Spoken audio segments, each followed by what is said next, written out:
Phoebe Stone, and this is Connected Capital, a video series in which we look to shine a spotlight on an area of sustainability. In each episode, I hear from an expert in one of the fields of science, finance, industry, policy, or philanthropy to understand the connections between and within the human capital world and the natural capital world, and how we can better deploy financial capital to restore, protect, and preserve our world for those to come. Today, I'm joined by Aurélie Fontan. Thank you so much for joining us today. Thank you for having me. So, Aurélie, this video series looks to draw some of the importance of connecting very different worlds and spheres, and through that connection, looking to achieve long-term and sustainable change. Your vision and the field that you work in, for me, really embodies the importance of connecting capital. You're, by training, a French-born haute couture designer, and through your work have transitioned into building and growing materials made from mycelium, made from fungi, to design that fabric for textiles, for clothing, and now furniture. Your work truly connects the ecological world of fungi and mycelium with industry, and that being fashion and wider design. And through this pioneering work, you've won awards. The Dame Vivienne Westwood Ethical Sustainable Award and the M&S Best Women's Award and the M&S Best Women's Award. But I wanted to start, before we talk about your vision and your work, really by exploring the world of fungi and mycelium. I think that most people, when they think of fungi, think of the little mushroom, they think of the flowering plant. And if we equate that to another flowering plant, a flowering body, something like an olive, if we have the olive poking up out of the soil, beneath the soil there's the branches, the roots and the network. And in the fungi world, that's the mycelium. But the mycelium does so much more than just act as that branch network. It's a connective body, a connective tissue. We know about fungi and mycelium that it can find the quickest route through difficult terrain. It even releases chemicals to be able to stun animals in order to consume them. It's enormously powerful and connects everything from soil through to coral reefs and seabeds. I wanted to hear your opinion as a designer about the impact on you of knowing that there's this connective tissue weaving through our ecosystems, and what the impact on you of that is. I love that you referred to weaving. I love it in my practice as a fashion designer. We think a lot about, as you said, connectivity. So this idea that essentially we are humans, we live on a planet. It's a finite world, if you want. And the forests themselves, they are ecosystems that maybe they don't have clear boundaries, but they have their own world in themselves. So the fungi is really there to help all of the plants and all of the trees communicate together. And that's why they are so fundamental, and their health is fundamental because they determine the health of the forest. So in my work, really what's interesting is, yes, we are wearing clothing, and the clothing is made of fiber. And the fibers are grown, so they can be cotton or cellulose, or they can be protein like leather. What's interesting is fungi really is what you could call a non-woven structure, right? So when it grows, it expands like a network, and it weaves this texture in the ground. When you extract it and you make materials, it's a very similar principle. It just connects all the cells, bond together, and they make mats, they make solid products. And this is how it works. They just keep doing the work they do in the forest, but they just work with us designers. And when you take that fungi, or you grow that fungi, the mycelium, does it continue to work in the same way when it's in the fiber structure? Absolutely. So we've got some examples here. For example, this is grown on hemp sheaves. So it's like little bits of hemp that are bonded together with the mycelium. It's just weaving, it's doing its thing because it's consuming and eating that cellulosic material and bonding it together so you have a solid product. It could fruit, but actually what we do is we stop the fruiting, because obviously you could do it, but it's more artistic than rather just design. So you could have a different bowl or a different block that was created fruiting bodies. Absolutely.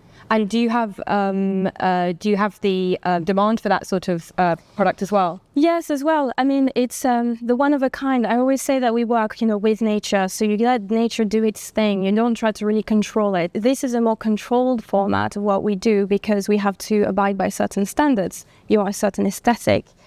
at the end of the day, you can just grow chandeliers that have like tons and tons of mushrooms just fruiting down there. And we've done it before for the Ledbury restaurant in Notting Hill. So yeah, that's amazing. So why don't you think that fungi has got the attention that it has started to get until now? I think that it's much more difficult to explain what fungi does in the world, like what they do in the forest, and that's because they're not visible. So when people think about mushrooms, right, they think about Alice in Wonderland and these like, toadstool mushrooms, like the typical white and red. Actually, there's trillions of different types of fungi, and they all do something different. You've got the ones in the trees, the one on the ground, the one that are on the logs that are falling on the floor. So you have to expand your consciousness of what is possible to see in the forest, to actually see that world. Yeah, which is why it has not garnered the attention that it really deserved until now. And I think people maybe will never truly understand the power, because we don't understand the power yet as humans of what they achieve. Yeah, and that's the almost misunderstood world of microorganisms, right? Like bacteria, like fungi, like algae. They are so microscopic as humans, we just don't relate to them as much as we do with animals or plants, which is much more understandable. And do you see a cultural difference between attitudes towards mushrooms and fungi in France versus here in the UK? Absolutely. So we always say that continental Europe is so much more used to fungi. It recognizes all the different types. It integrates it into its cooking. In the UK, there's fungi phobia, so fear of fungi, which is a little bit sad because I think it comes from a really intrinsic scale of fear that humans have of toxic fungi, of something that you will touch or eat that's going to make you sick, potentially, is lethal. So it's something that's working against mushrooms and different types of fungi. And there's obviously the sort of artistic connection that you feel with the material, the biomaterial. What are the benefits of using that material other than just from an artistic perspective? So you've got different things. We work with designers, we work with artists. Everyone has their own interpretation. As I was saying, you can look at it from the kind of philosophical standpoint of nature as its own creator. If you put it into design, we're looking more about materials, properties, what it can actually achieve. And this is where perhaps it's important to note that we should be really clear with what these biomaterials can actually achieve. What can they replace without forcing them into doing something they're not meant to do. But they can be strong, they can be durable. Yes, absolutely. You can also tweak them. There's a lot of ways you can train fungi to do a lot of different things. Also, different fungi have different properties. So some of them, as you mentioned before, they produce their own enzymes. So they will go and degrade different types of waste. Some of them can actually degrade plastic, which is amazing. Yeah. But it takes time to train them to do that. Yeah. Yes, it's incredible to think that one of the most ancient organisms that existed before plants will help us potentially break down some of the most toxic chemicals that we're using on a daily basis. Absolutely. And actually fungi in the wild does it all the time. It can go and mine for metals. My partner Ashley always says the story of this fungi that likes to cover itself in gold dust, which is really beautiful. But there's so many ways that they do what we call bioremediation. They go and they dig in the soil to get all of what humans have been pouring into it, like chemical waste or any kind of even radioactive waste. Yeah, oil spills. Absolutely. Yeah, that is really incredible. And I think there's so much work being done, but hopefully we'll make many more we'll come to many more conclusions as to the power of fungi. But there's not enough academic resource going towards it. Absolutely. And I think that fungi now is getting a little bit more visibility perhaps on the pharma side of things, because we're looking at what they can produce in terms of, nutrients and enzymes for curing some types of, any mental health issues. Yeah. And this is allowing us to uncover the versatility that they have as an organism. It's like plants, you can extract botanicals, but then with fungi, you can do a lot of different things that are about remediation, health, and in a way, just connecting living things together. Yeah. And I think there's a real trend, or there's a real return by many of us of wanting to go back to the natural world and wanting to find solutions to mental health issues or some of the physical and ecological damage that we're seeing around us, and wanting there to be a natural solution. Yeah, absolutely. And I think you mentioned something really important, which is the research and the funding that's available for it as well. In the UK, for example, there are no actual courses that can make you a mycologist. They are very rare. There's probably maybe 2 or 3 universities you can actually study this. For what I do, which is biodesign, there's one course as well in the whole of the UK. We really need to pull resources together for this. And are there different patterns in other parts of the world? Yes, I think the United States are a bit more advanced in terms of utilizing fungi for food, for example, so food alternatives. That's another one that's really important for health and also animal welfare. But in terms of, I think Europe, for example, is a bit more old school in the sense that it sees fungi as part of their folklore, as part of their culture. There's a lot of craft, for example, in Romania, and they work with fungi to make clothing and hats, but it's not a massive scale, it's more of a craft. Interesting. And other places like Japan, obviously, Harold. So with the health, obviously, you have all this. So obviously you can make food supplements, and some of the species we work with, like reishi, they are very well known for their medicinal properties. So, these things that basically we have been doing for centuries are coming back to life, which is lovely. Yeah, it's incredible. So talking about business, and there being a few startups popping up here in the UK, many more in the US, a few in Europe. Are you seeing large-scale construction businesses adopting these sorts of biomaterials, or are you seeing it only really happening in the startup world? I think this is really interesting. We've seen a move from perhaps 15, 20 years ago, where it has started to become a trend, a more visible trend, that startups are picking this kind of technology up. The reason why it's so difficult is that some of it includes synthetic biology, so actually going inside the genes and editing the DNA, which is a faster route to actually tweaking the organism to do what you want it to do. We don't work like that, so we almost work with nature because they evolve, they modify their own DNA. And what's important in the construction industry really is the fact that you have a lot of regulations. So if you want to apply a material at a large scale, you have so many things to consider. So I think right now we're really exploring the possibilities. Okay. Do you think that most of the growth will come then in the startup and the nimble, dynamic businesses, and then in time it will be adopted by the large businesses? Absolutely. And it relates to this concept of biohacking, where anyone or everyone could actually go and, make their own materials because it's more accessible than we think. Yeah.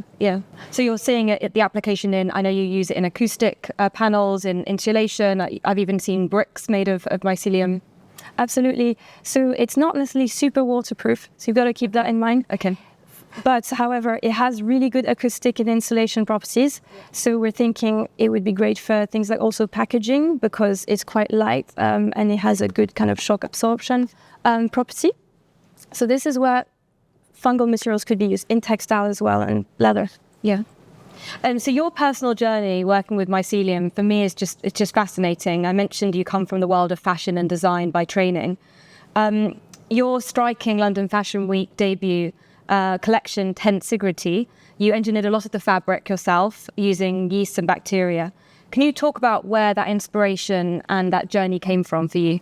Absolutely. So when I was in university, I was really struggling to find sustainable materials that I could work with. And it was very linear in the sense that you have a roll of fabric, you cut it up, you make something out of it. Then I started thinking, well, could we find alternatives that are not as extractive as any other type of fibers? When I say extractive, it means even if you're planting cotton, you're still extracting nutrients from the soil, and it's actually polluting the soil as well. So I was thinking about the concept of vertical farming, and vertical farming applied to textiles, which brought me to kombucha and, bacterial cellulose. So my utopia was, could you be a designer who just grows their own textile with living things in their own studio? Could be any scale. So that's what's really exciting. And so join some more of the dots. You thought about this, and then did you get in touch with some people in the field? So I did my own research. I don't have a background as a scientist. My origin story is literally I just went to a lab in Edinburgh who was open to the public, and I begged them, please let me work in your lab. The reason why it's really difficult to access a lab if you're not trained as a scientist to use, a lab appropriately. So what I did was upskill myself, literally, and I started becoming something different than just a designer. The biodesign side of things kind of appeared. And then I applied all of my learning from science to fashion, which is actually the best way to do it in a way, because you're taking learnings from two very different disciplines and you have no preconceived idea. So you don't care about failing. You're just doing it and see what comes out. Yeah. And did the growing of your own materials impact the way that you were designing and the shapes and the silhouettes? Absolutely. So with the kombucha, I was restricted to... It's a funny story, actually. I was growing my kombucha sheets under my bed in my uni dorm. So I was, I had weird dreams because there's vinegar in it. If you've made kombucha, it's a blob. So I was growing a blob under my bed because it likes the darkness. And at the end of the day, you dry the sheets and you cut your patterns like a typical leather. Obviously, it's a square, not a cowskin. So then you had limited work within that shape? Absolutely. So the restriction was it took me a year to grow the dress. I had to grow it sheet by sheet because each pattern piece was one sheet. Yeah. So at the end of the day, it was a lot. And then in other ways, if you were growing the mycelium or using the mycelium, did that shape, the use of that shape, impact the way that you were designing? Yeah, so what's interesting when you make leather goods, for example, like bags or accessories, you work with a cowskin. And the cowskin is not a square, so you have to fit things in as well. It's the same type of work with that type of material. Yeah. So you started making clothes and you started making bags. And what was the audience like? What was the results, or how did people take your work? It was really interesting because I had not signposted that this dress I put on the catwalk was grown. It was the first ever dress grown from bacteria on the catwalk at Graduate Fashion Week. Actually, I did a good job, but such a good job that nobody actually noticed. They thought it was just a normal dress. So I had to go and explain, bit by bit, and then people started connecting the dots. Okay. It's interesting you did it that way round. Was that purposeful? I think my challenge was to make my work look credible so that it would be wearable, so people would accept it more because I made it digestible within the industry. And you use that word leather. Is that because you think it's easier for people to understand and get their head around the material? Absolutely. I do believe we should move away from using these words because, it's a totally different material. But at the same time, you have to realize that most people have to have something to cling on to so that they can understand in their own practice as a designer, this is a leather alternative and this is how I can use it. Yeah. And have many other designers and studios started to take on the kombucha leather? Yeah, so after I did my project, I think a lot of students were really inspired. So I saw a lot of more kombucha stuff popping out. A lot of great designers at Central St. Martin's did some accessories project to try and put it, push it a little bit more. So yeah, it's not necessarily super scalable, but there are companies like Modern Synthesis who actually do that at scale. Yeah. So you expanded your work since your master's at the Royal College of Art to launching Osmos Studio. And that, like we've spoken about, uses mycelium in acoustic panels, in furniture. Can you talk about how you launched the studio and what the inspiration behind that was? Absolutely. So when I finished my studies, I found my partner, Ashley, partner in crime, who is a mycelium enthusiast, mycelium material specialist. When we met, my game plan was very driven. I was like, I'm moving away from kombucha. Mycelium leather is the next thing. So I had this kind of vision in my head. It needs to be scalable, and fungi is, really easy to scale. So I went to see him, and Osmos was born. Osmos is the French word for osmosis. It talks about symbiotic relationships. It's really close to my heart. So we were thinking, how do we define the next generation of craft for our industry? What does our industry look like in 30, 50 years? That was really the idea. And you've worked with some amazing clients. You mentioned the Ledbury. Can you just give us some more examples of the studio's work? Absolutely. We've worked with another Michelin star restaurant called The Angel at the Hetton in the Yorkshire Dales. They asked us to make partitions with acoustic kind of like panels so that, people could have their own cocoon when having dinner, which is lovely. We worked with Fiona Rabi as well, who's a very famous artist in the biosphere. So yeah, we've been really, really lucky to do this. And alongside that, you've launched Myco, so the bio-based vegan leather or leather alternative. Can you talk about your use of that Myco project and the research behind that? Absolutely. So aside Osmos or within it, we actually started the leather. We won the London Mayor Entrepreneur Awards. We were, some Innovate UK funding. We started in our house. So just to contextualize it, during COVID, we had a lab in our house. We were growing everything around our kitchen, our living room. We had no living space. But we were dedicated to understand how we can address all the issues that you can have with biomaterials. So you were obviously growing the materials at home, and that basically was the myco business. Absolutely. The idea was to contact some big brands like Burberry and just check, is this something that you guys would be interested in using? And it was a yes every single time, and actually people could not source this material. Yeah. We are the only people to do it in the UK in the way that we produce it, and we felt we have a responsibility to accelerate the access to this material. So do you always work with myco through Osmos Studio, or? Absolutely. It's his own venture project because of the sheer amount of resources that need to be put in order for it to be scalable. Yeah. So while Osmos is a bit more about craft and bespoke work, myco is almost the solution that could solve a lot of the fashion industry's problems. And you say that it's the one of the only companies of its or products of its type here in the UK. Can you talk a little bit about why you think that the market in the UK is so underdeveloped compared to places like the US? That's a very good question. I think about it a lot, and actually I think that where I come from, France, is even more behind in that regard as well, which is why I left, because I needed to find that open-mindedness. In the UK, we're just a bit behind because in the US, the funding scene is a little bit different. So you would have investors that are a bit more aggressive, maybe they're a bit more risk-prone, and they will be happy to take that risk to fast-forward innovation.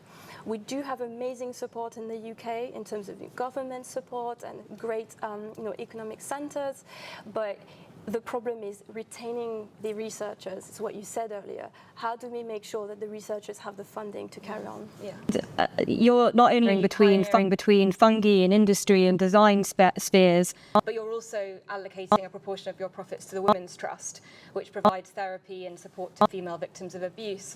Can you talk about the importance that you place, or why you place such importance on amplifying your impact within the work that you do?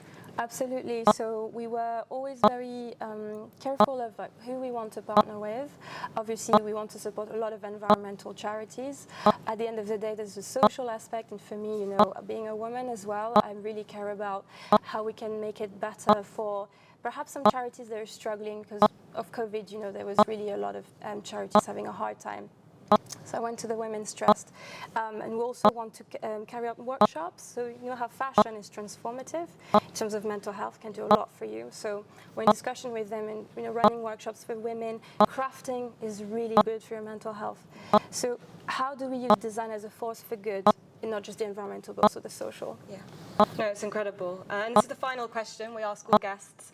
So we're trying to promote the idea of connection between spheres and industries and finance and the natural world to demonstrate not just that some of the problems within sustainability are isolated, that you can't tackle climate change without thinking about water scarcity or resource depletion, and the human impact of climate change is obviously all around us. Final question, if you were going to bring someone else onto this bench, onto this sofa, to connect further, who would you bring on?